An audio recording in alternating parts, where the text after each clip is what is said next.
Ma sœur ne ratait jamais une occasion de traiter mon fils de bâtard lors des réunions de famille. J'ai décidé qu'il était temps qu'elle ravale définitivement ses commentaires. Holly, c'était toujours la star, avec son mari banquier, ses 2 enfants parfaits qui jouaient du violon et papotaient en plusieurs langues. Ça me passait bien au-dessus de la tête, ces histoires, jusqu'à l'arrivée de mon fils Oliver. Son père s'est volatilisé alors que j'étais enceinte de 6 mois, mais ça ne m'a pas empêché d'avancer grâce à mon job de kiné et à mes parents qui étaient complètement gaga de leur petit-fils. Pendant la première année, tout roulait à peu près. Holly vivait à 3 heures de route, donc on ne la voyait qu'aux grandes occasions, et elle en profitait surtout pour parler de ses enfants en snobant royalement le mien. Je pensais qu'elle était vexée de ne plus avoir le monopole des petits-enfants, rien de grave. Mais dès qu'Oliver s'est mis à marcher et à baragouiner, Holly s'est trouvée une vocation d'experte en éducation. Ça a débuté un dimanche de Pâques. Oliver avait à peine 18 mois. Il trottinait partout, adorable, pendant que mon père l'aidait à chercher des œufs, et là, Holly sort sans gêne. C'est triste quand même qu'Oliver doive grandir sans modèle paternel, parce que les garçons sans père tournent toujours mal. Je lui ai balancé que n'importe quoi.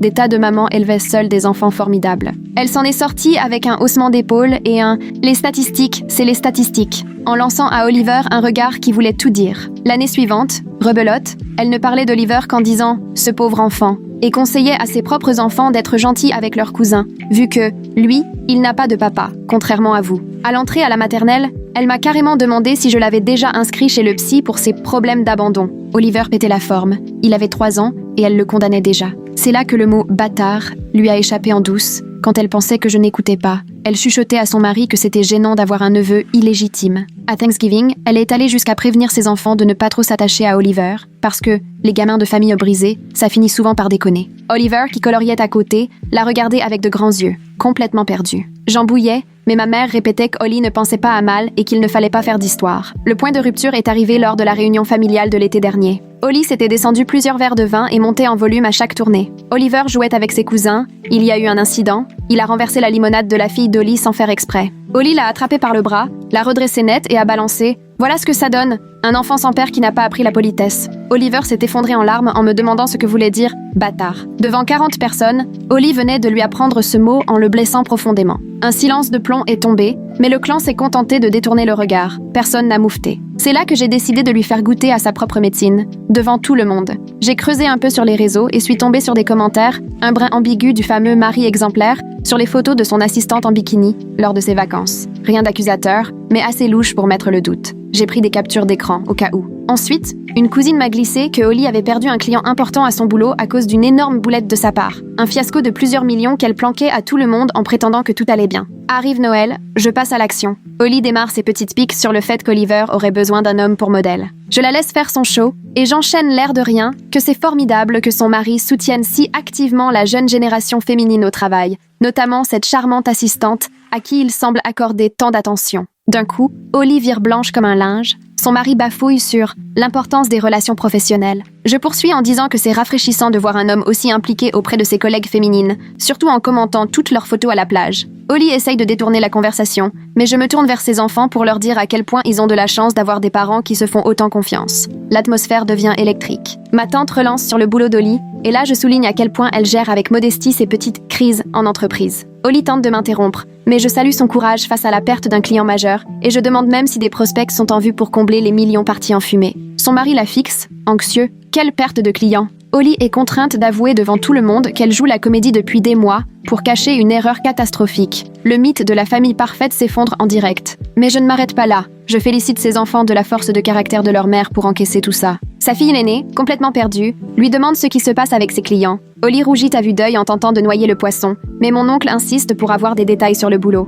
Je prends mon ton le plus sucré pour expliquer que Holly a fait preuve d'un sacré cran en venant en famille, comme si de rien n'était. Là, son mari la traîne en cuisine, et même de là je les entends s'expliquer de plus en plus fort. Pourquoi découvrir ce fiasco de cette façon? Comment on cache un trou de plusieurs millions à son époux? Ma mère me fusille du regard, sidérée, mais je me contente de sourire en croquant un biscuit de Noël. Holly revient, le mascara coulant, et déclare qu'ils s'en vont. Elle a attrapé les manteaux des enfants en vitesse, les leur a passés sans ménagement alors qu'ils protestaient parce qu'ils n'avaient pas eu droit à leur dessert, puis m'a lancé un regard noir avant de partir. « Tu vas le regretter ». Je lui ai répondu, sur un ton calme, que ce que je regrettais vraiment, c'était d'être restée muette pendant 5 ans à la regarder traumatiser mon fils. On est quitte, maintenant. La porte a claqué si violemment que les vitres en ont tremblé, et tout le monde est resté bouche cousue, à faire semblant de trouver leur assiette passionnante. Le lendemain matin, mon téléphone s'est mis à vibrer avant même que je sois sortie du lit. Les messages tombaient les uns après les autres. Tantes, oncles, cousins, amis de la famille, tout le monde avait déjà vent du fiasco du dîner de Noël. Ma tante Sarah m'a envoyé un long sermon sur l'importance du soutien familial et sur le fait qu'il ne fallait pas laver son linge sale en public. Mon cousin Jake, lui, a reconnu que Holly l'avait bien cherché à force de maltraiter Oliver et que selon lui, il était grand temps que quelqu'un la remette à sa place. Mon oncle Mark m'a reproché d'avoir ramené des histoires de boulot sur le tapis alors que ça ne me regardait en rien. Mon téléphone vibrait sans arrêt, les messages affluaient toutes les quelques minutes et j'ai compris que la famille était désormais divisée en deux camps. D'un côté, ceux pour qui j'avais été trop loin en humiliant Holly devant tout le monde, surtout à propos de son mariage et de son travail. De l'autre, ceux qui admettaient avoir vu Holly se comporter odieusement avec Oliver pendant des années et étaient presque soulagés que quelqu'un ait enfin osé lui tenir tête. Je suis restée au lit à faire défiler les messages et c'est là que j'ai réalisé que je venais littéralement de faire exploser tout l'équilibre familial juste en un dîner. Vers 10h, ma mère a appelé et à sa voix, j'ai su tout de suite qu'elle avait pleuré. Elle m'a supplié d'appeler Holly pour m'excuser, en répétant que la famille ne survivrait pas à ce genre de drame et que quelqu'un devait se montrer adulte. Je lui ai demandé pourquoi ce serait toujours à moi de m'excuser, alors que Holly avait traité mon fils de bâtard pendant 5 ans sans jamais devoir rendre de compte à personne. Ma mère a répondu que ce n'était pas pareil, que Holly n'avait jamais eu l'intention de blesser qui que ce soit, elle avait juste des principes un peu rigides sur la famille. J'ai éclaté de rire en lui disant que quand on traite un petit garçon de 5 ans de bâtard en face et à voix haute, ce n'est pas de l'opinion, c'est de la pure méchanceté. Elle s'est remise à pleurer de plus belle, répétant que j'étais en train de déchirer la famille et que, pour une fois, je pourrais peut-être mettre de l'eau dans mon vin pour calmer le jeu. Je lui ai répondu que j'en avais marre de jouer les médiatrices, alors que mon fils était traité comme un objet, et que si la famille n'était pas capable d'accepter que je défende Oliver, elle ferait mieux de revoir ses priorités. Ma mère m'a raccroché au nez, ce qu'elle n'avait jamais fait de ma vie. Aux alentours de midi, j'ai reçu un message de Holly si long qu'il est arrivé en 3 morceaux. Elle y écrivait que j'étais une mère célibataire jalouse qui ne supportait pas de la voir heureuse et épanouie, et que j'avais décidé de ruiner son mariage par pure rancune. Selon elle, l'assistante de Bryson n'était rien d'autre qu'une collègue, et j'avais transformé de simples remarques sur les réseaux sociaux en une histoire malsaine, juste parce que je ne supportais pas d'être seule. Holly affirmait aussi que j'avais toujours envié sa famille parfaite, et que j'utilisais Oliver comme prétexte pour m'en prendre à elle, alors qu'en réalité, je ne supportais tout simplement pas qu'elle ait tout ce que je désirais. Elle trouvait que parler de son boulot devant tout le monde était un coup bas, parce qu'elle gérait ça en privé, et que je n'avais aucun droit de l'humilier ainsi. Les messages ont continué, me traitant de sœur horrible, préférant la vengeance à la cohésion familiale, et ajoutant qu'Oliver finirait par croire qu'il est normal de s'en prendre à ceux qui nous mettent en colère. Elle a conclu qu'elle espérait que j'étais satisfaite d'avoir gâché Noël et d'avoir semé la zizanie. J'ai fait une capture d'écran de chaque message, parce que sa façon de réagir montrait bien que j'avais mis le doigt beaucoup plus près de la vérité qu'elle ne voulait bien l'admettre. Si l'assistante de Bryson n'était qu'une simple collègue, Holly ne serait pas autant sur la défensive. Et si sa situation professionnelle était vraiment si maîtrisée, elle ne serait pas à ce point bouleversée que j'ai abordé le sujet. J'ai tout rangé dans un dossier appelé Crise de Holly et je n'ai pas répondu. Je préfère la laisser dans le doute, à se demander si je vais transmettre ces messages au reste de la famille. L'après-midi même, mon père m'a appelé et je m'attendais à avoir droit, encore une fois, au grand discours sur la cohésion familiale et l'importance de faire des concessions. Mais au lieu de ça, il m'a dit qu'il était fier que j'ai enfin tenu tête au harcèlement de Holly.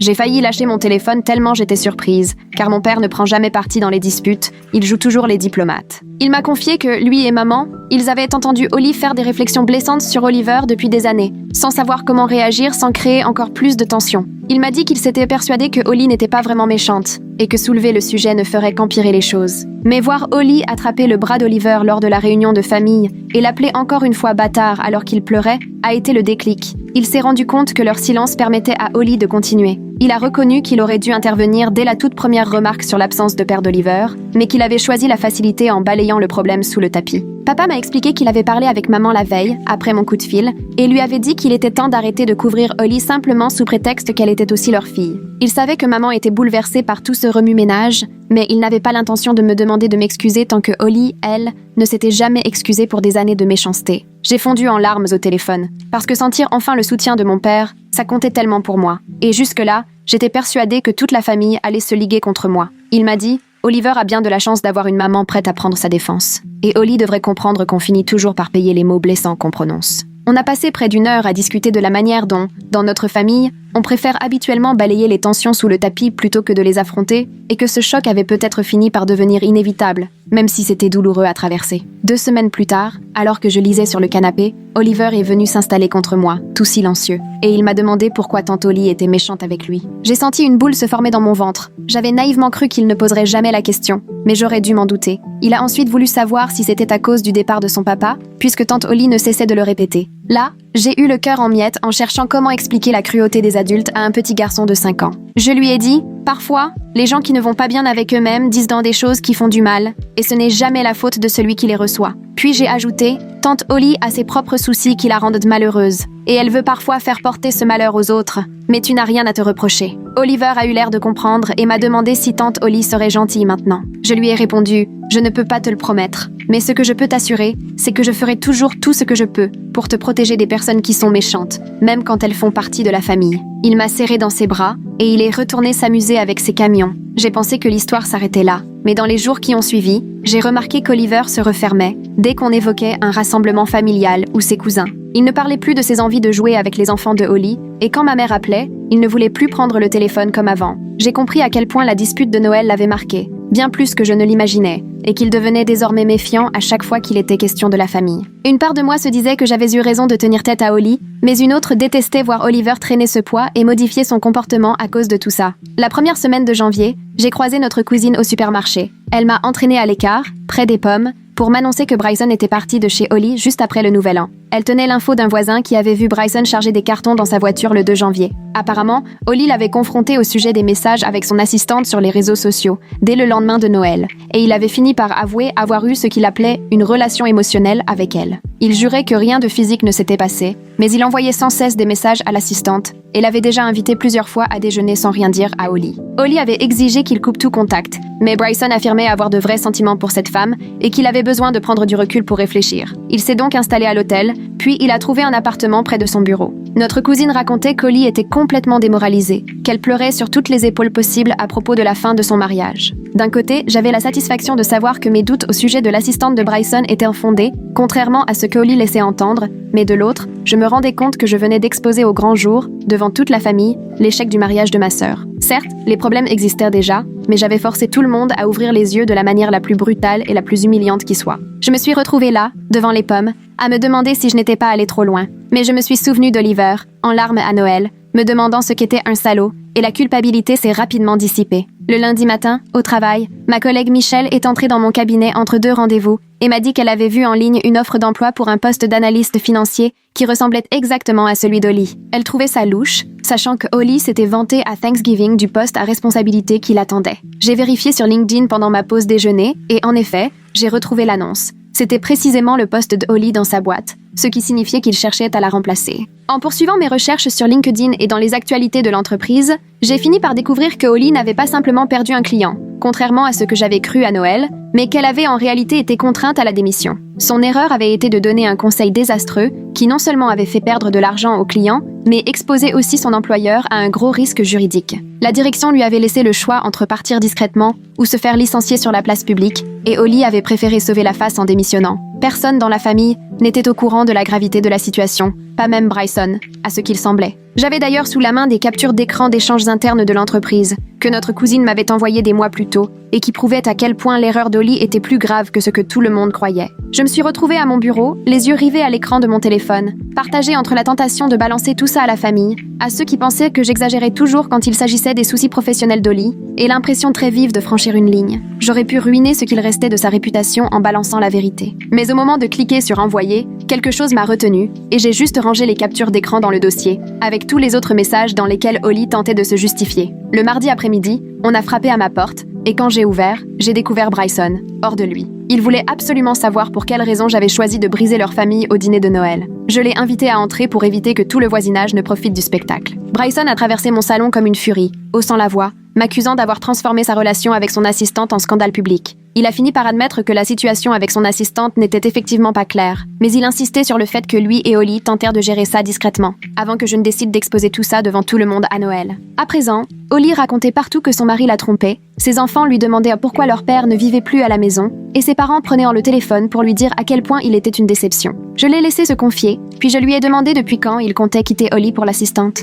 Il s'est défendu en bafouillant que je me faisais des idées, qu'ils étaient juste amis mais qu'ils s'étaient un peu trop rapprochés, c'est tout. Je lui ai rétorqué qu'on n'envoie pas des cœurs sous les photos en maillot de bain de simples amis, ni ne prévoit d'aller à la plage ensemble. Bryson est devenu rouge pivoine. Il m'a lancé que je n'avais aucun droit d'espionner ses réseaux sociaux, ni de tordre la réalité pour servir mon discours. J'ai répliqué que je n'aurais jamais eu à fouiller s'il n'avait pas laissé Holly passer 5 ans à insulter mon fils. Au lieu de me passer un savon, il ferait mieux de demander à sa femme pourquoi elle avait été si odieuse avec un enfant. Bryson a répliqué qu'Holly n'avait fait que partager franchement les difficultés d'être parent célibataire et que j'étais bien trop susceptible. J'ai fini par lui dire de déguerpir de chez moi avant que j'appelle la police et que s'il prenait encore une fois la défense d'Holly sur ce qu'elle avait fait subir à mon fils, tout le monde saurait précisément combien de fois il avait emmené son assistante déjeuner aux frais de l'entreprise. Le jeudi matin, ma responsable m'a convoquée dans son bureau avant l'arrivée de mon premier patient. Elle a fermé la porte et m'a expliqué que 3 clientes avaient demandé à changer de thérapeute cette semaine, après avoir entendu parler de mes ennuis familiaux dans le village. Elle ne me renvoyait pas, mais elle voulait que je comprenne bien que ma vie personnelle rejaillissait sur l'image de la clinique. Une patiente en particulier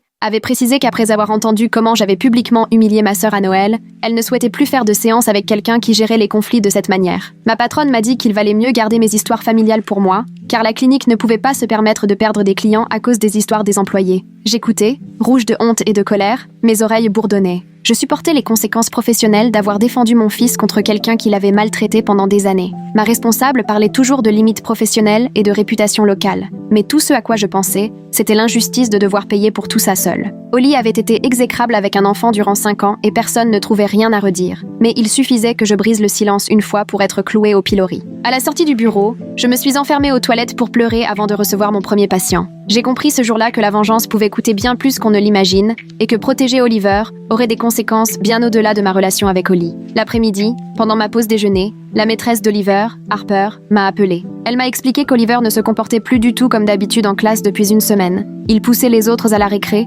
disait des méchancetés qu'on ne lui connaissait pas. Hier encore, il avait déclaré à un camarade que sa maman disait que certains méritèrent ce qui leur arrivait, et aujourd'hui, il avait traité une fillette d'idiote avant de la pousser de la balançoire. Harper était catégorique, cela ne ressemblait pas à Oliver, qui était l'enfant le plus doux de la classe. Avec beaucoup de délicatesse, elle m'a suggéré que la tension qui régnait à la maison, dont j'avais parlé la semaine passée, affectait sans doute Oliver bien plus que je ne le pensais. Harper me conseillait sérieusement de penser à un accompagnement psy pour l'aider, car les enfants encaissent les conflits d'adultes, même quand on croit les préserver. Et Oliver avait besoin de soutien pour gérer tout ce qu'il ressentait. Quand j'ai raccroché, j'ai eu la sensation de recevoir un coup en plein ventre. Tout ce que j'avais fait, affronter Holly à Noël, c'était pour protéger Oliver, et c'est lui qui en subissait plein fouet les conséquences. Il devenait difficile à l'école, blessait les autres, reproduisait en somme la violence du climat familial que j'avais, moi, contribué à installer. Je croyais lui montrer en tenant tête à Holly que je le défendrais toujours, et au final, je lui faisais croire qu'on avait le droit de faire mal aux autres quand on est en colère. Le vendredi soir,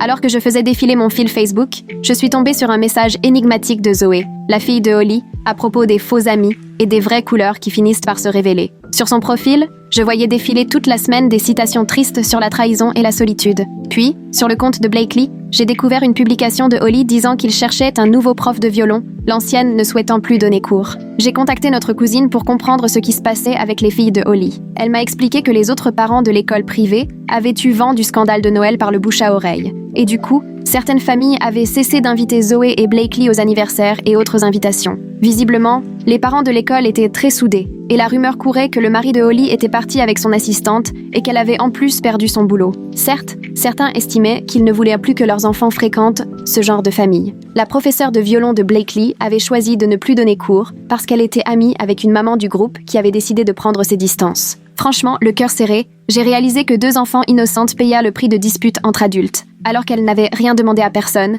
ni même causé la moindre cruauté dont leur mère ou moi étions responsables. Je n'avais jamais voulu leur faire de mal en révélant les secrets de Holly à Noël. Le samedi matin, pendant que je préparais le petit déjeuner d'Oliver, maman a appelé. Elle voulait savoir si on pouvait venir tous ensemble au dîner du lendemain. Elle tenait à discuter sérieusement de quelque chose. Rien qu'à sa voix, j'ai compris que le repas n'allait pas ressembler à un dimanche ordinaire. Elle m'a dit qu'il fallait absolument que Holly et moi soyons là pour mettre les choses à plat, en famille. Je lui ai répondu que je n'avais aucune envie de faire la paix tant que Holly ne s'était pas excusée auprès d'Oliver pour l'avoir traité d'enfant illégitime. Ma mère, après un moment de silence, a fini par dire qu'elle n'en pouvait plus de toutes ces querelles et que cette tension pesait sur la santé de papa. Elle a ajouté que si Holly et moi n'étions pas capables de nous comporter en adultes, elle renoncerait à organiser des réunions de famille. Ça avait tout d'un ultimatum, et j'étais furieuse d'avoir à encaisser la pression pour une réconciliation qui, de mon point de vue, n'aurait jamais dû me retomber dessus. Mais j'ai accepté l'invitation parce que je ne voulais pas qu'Oliver perde ses grands-parents à cause des histoires compliquées des adultes. J'ai confirmé à ma mère qu'on serait là à 18h avant de raccrocher,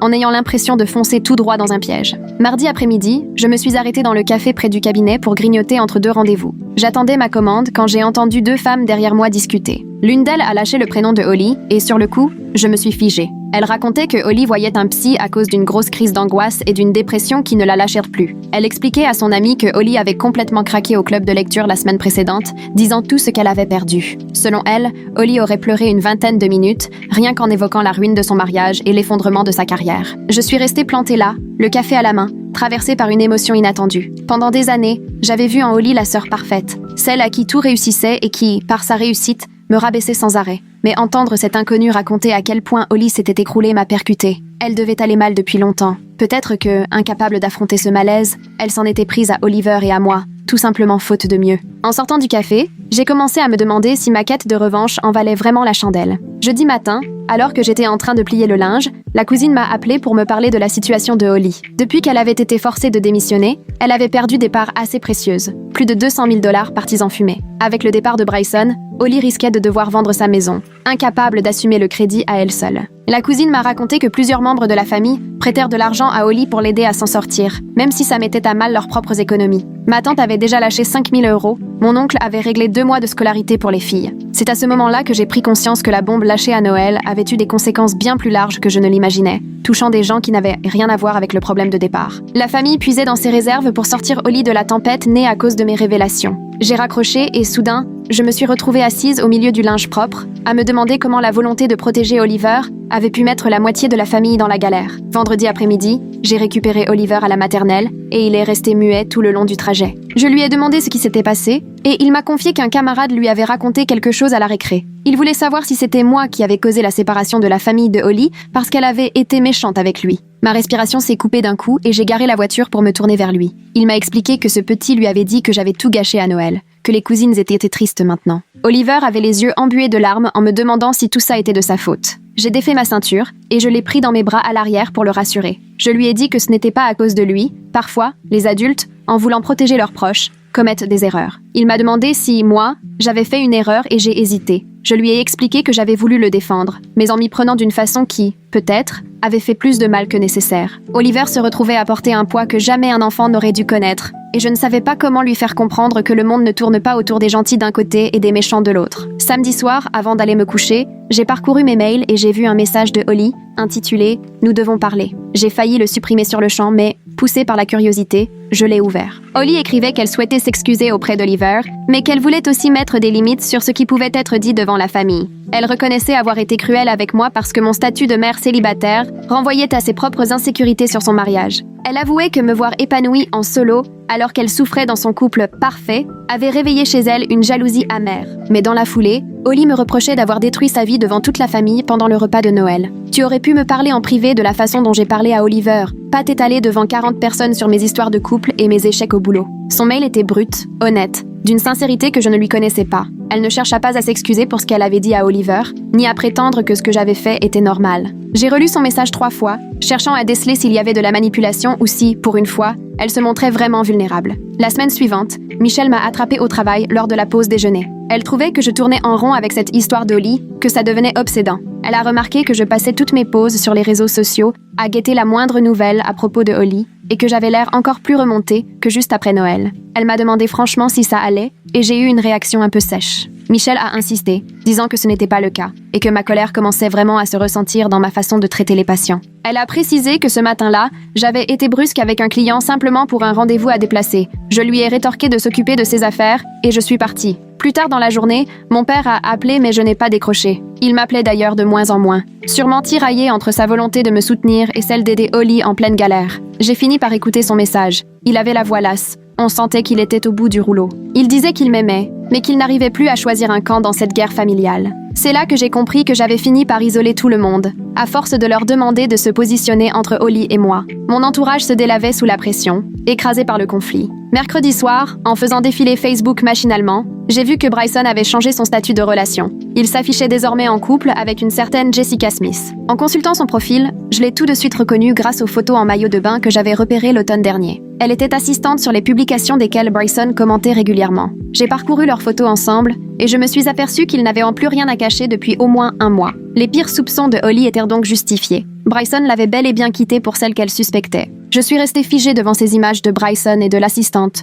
au restaurant, à divers événements. Holly se retrouvait mère célibataire, confrontée exactement à ce qu'elle m'avait reproché pendant 5 ans. Mais sa rupture s'accompagnait aussi de la perte de son travail et de gros soucis d'argent. J'avais 2 options. Continuer à jubiler devant sa déroute ou admettre qu'elle avait touché le fond. Persister n'aurait mené qu'à plus de cruauté gratuite, et j'étais à bout de force, lasse d'être cruelle. Jeudi matin, au réveil, j'ai pris une décision. J'ai allumé mon ordinateur, ouvert le dossier où j'avais stocké les captures d'écran montrant la démission forcée de Holly. J'avais plusieurs fois envisagé de les partager avec la famille, qui pensait que j'exagérais ses difficultés au travail. On voyait très clairement les échanges entre elle et les RH, la nature exacte de son erreur, ainsi que la décision du cabinet de l'écarter. Je suis restée longtemps devant ces fichiers, à hésiter, puis je les ai tous sélectionnés et supprimés. J'ai compris qu'Oliver n'avait pas besoin que j'achève sa tante pour se sentir en sécurité. À un moment, la vengeance bascule dans quelque chose d'encore plus sombre et j'avais déjà largement dépassé cette frontière. J'étais épuisée par des mois de rancœur et prête à essayer d'aller de l'avant sans tout bousiller autour de moi. J'ai vidé la corbeille et j'ai senti comme un déclic en moi. Vendredi après-midi, j'ai appelé Holly sur son portable. Elle a décroché au bout de la 3e sonnerie et, pendant quelques secondes, nous sommes restés muettes. Je lui ai dit que j'avais bien lu son mail et que oui, j'étais d'accord pour qu'on se voie quelque part, juste toutes les deux, sans nos parents. C'est elle qui a proposé un petit parc au milieu, entre nos maisons. Rendez-vous pris pour dimanche à 14h. Quand je suis arrivée, Holly était déjà là, assise à une table de pique-nique, et elle m'a paru bien plus fragile que dans mes souvenirs. Je me suis installée en face d'elle, nous nous sommes dévisagés un moment. Elle a pris la parole la première, s'excusant pour toutes ces années de remarques méchantes sur Oliver. Elle a avoué qu'elle était jalouse du bonheur que je semblais avoir, alors que de son côté, elle étouffait dans son mariage soi-disant parfait. Elle a reconnu que traiter Oliver de sale gosse était impardonnable, et qu'elle comprendrait que je coupe les ponts définitivement. Je lui ai répondu que lui détruire la vie devant toute la famille à Noël, c'était aller beaucoup trop loin, que j'aurais pu lui parler en privé au lieu de tout déballer sous les yeux de tout le monde. On s'est mises à pleurer et on s'est dit qu'on s'était déjà assez fait de mal. Le mardi suivant, Holly m'a envoyé un texto pour savoir si elle pouvait venir directement présenter ses excuses à Oliver. J'ai demandé à Oliver s'il voulait lui parler et il a fait oui de la tête. Holly est arrivée à 18h, une peluche dinosaure sous le bras pour Oliver. Elle s'est assise par terre avec lui et lui a expliqué « J'ai dit des choses méchantes parce que j'étais très triste, au fond de moi. » Puis elle a ajouté « Tout ça n'était pas de ta faute, et je suis vraiment désolée de t'avoir blessée. » Oliver l'a fixé un instant, puis lui a demandé « Tu es encore triste ?» Holly a répondu « J'essaie d'aller mieux, tu sais. » Il lui a fait un câlin et a demandé si ses cousines pourraient un jour venir jouer à la maison. Devant la simplicité de sa réaction, on a toutes les deux compris à quel point on avait compliqué cette histoire, alors qu'elle aurait pu se régler bien avant. Oliver est retourné jouer avec son dinosaure, et Holly et moi sommes restées assises sur le canapé, en silence. On savait l'une comme l'autre qu'on ne serait jamais vraiment proches, mais qu'au moins, pour les enfants, on pouvait faire un effort. La semaine suivante, Holly m'a proposé d'emmener Oliver au parc avec ses filles. J'ai accepté, surtout qu'Oliver ne parlait plus que de ses cousines depuis la visite de Holly. Depuis un banc, je les ai observées pendant qu'elles poussaient les enfants sur les balançoires et les aidaient à construire un château de sable. Elle était douce et attentionnée avec Oliver, ça n'avait plus rien à voir avec avant. Lorsqu'il est tombé et s'est écorché le genou, elle l'a consolé et soigné sans aucun des vieux jugements sur le fait d'élever seul un enfant jugé fragile. Sur le trajet du retour, Oliver m'a confié qu'il était content de retrouver sa tante. Il a demandé si on pourrait recommencer. Je lui ai dit qu'on allait essayer de les voir plus souvent, mais que parfois, les adultes ont besoin de temps pour régler leurs problèmes. Ça lui a suffi, et il s'est replongé dans son jeu, dinosaure à la main. Petit à petit, Holly et moi avons repris contact, échangeant quelques messages ici et là sur des sujets anodins, les activités scolaires, les dernières bêtises des enfants. Nous n'étions pas proches, mais au moins polis, ce qui, vu la situation, était déjà miraculeux. Un jour, elle m'a envoyé une offre pour un poste dans une petite boîte d'investissement. Elle m'a dit avoir postulé, même si le salaire était loin de ce qu'elle gagnait autrefois. Je sentais qu'elle avait la boule au ventre à l'idée de tout recommencer à zéro, mais qu'elle tenait le cap pour ses filles. Ma mère, elle, était soulagée que Holly et moi ayons repris contact. Elle m'a confié que toute cette tension familiale la rendait littéralement malade. Je lui ai répondu qu'on essayait de recoller les morceaux, mais qu'il ne fallait plus rêver d'un retour à la relation d'autrefois, qui n'était de toute façon qu'un équilibre sur la cruauté de Holly et le silence général. 3 mois plus tard, Harper m'a appelé pour savoir si j'avais 5 minutes à lui accorder à propos d'Oliver. Immédiatement, j'ai eu un pincement au cœur, craignant le pire, mais elle m'a rapidement rassurée en me disant que tout allait bien. Elle m'a raconté qu'Oliver allait nettement mieux en classe depuis plusieurs semaines et qu'il avait retrouvé sa bonne humeur d'avant. Il jouait à nouveau gentiment avec les autres enfants, et toute trace d'agressivité avait disparu dès que l'atmosphère à la maison s'était calmée. Selon elle, il semblait plus épanoui, plus sûr de lui, et je crois que j'avais vraiment besoin d'entendre ça après ces longs mois à m'inquiéter de l'avoir abîmé pour de bon avec ce qui s'était passé à Noël. Je l'ai remercié pour son appel, puis j'ai raccroché, avec le sentiment de pouvoir enfin respirer vraiment depuis les fêtes. Cet après-midi-là, je suis allée récupérer Oliver à l'école maternelle. Il s'est précipité vers moi, tout fier de brandir une peinture de notre famille qu'il venait de faire. Il m'avait dessiné, moi, ses grands-parents, Oli et ses cousins, tous en train de se tenir la main sous un grand soleil. Je lui ai demandé pourquoi tout le monde se donnait la main. Il m'a répondu « Parce que dans une famille, on reste soudés, même si parfois on se dispute ». La simplicité de cette phrase, dans la bouche d'un gosse de 5 ans, m'a bouleversée bien plus profondément que n'importe quelle séance chez le psy. Dans les semaines qui ont suivi, j'ai remarqué qu'Oliver était devenu plus vigilant lors des réunions de famille. Il me demandait pourquoi les adultes se fâchaient, s'il y aurait une bonne ambiance au prochain dîner, ou me scrutait pour détecter le moindre signe de tension dès que Oli était là. Ça me faisait mal de voir qu'il avait perdu un peu de son innocence et qu'il croyait moins en la parfaite entente familiale, mais je voyais aussi qu'il apprenait qu'on pouvait traverser des disputes et les surmonter avec du temps et des efforts. Le 14 juillet est arrivé et mes parents avaient prévu un barbecue dans leur jardin. Je suis arrivée tôt pour aider à installer, j'ai trouvé Oli déjà sur place, occupé à disposer les assiettes et les verres sur les tables. On s'est salué poliment et on a préparé le buffet côte à côte, chacune consciente que toute la famille semblait guetter la moindre interaction entre nous. Mon père s'est lancé dans la cuisson, pendant que ma mère jetait des coups d'œil nerveux de l'une à l'autre, comme si elle redoutait qu'on explose à tout moment. Quand le reste de la famille est arrivé, on sentait comme un malaise.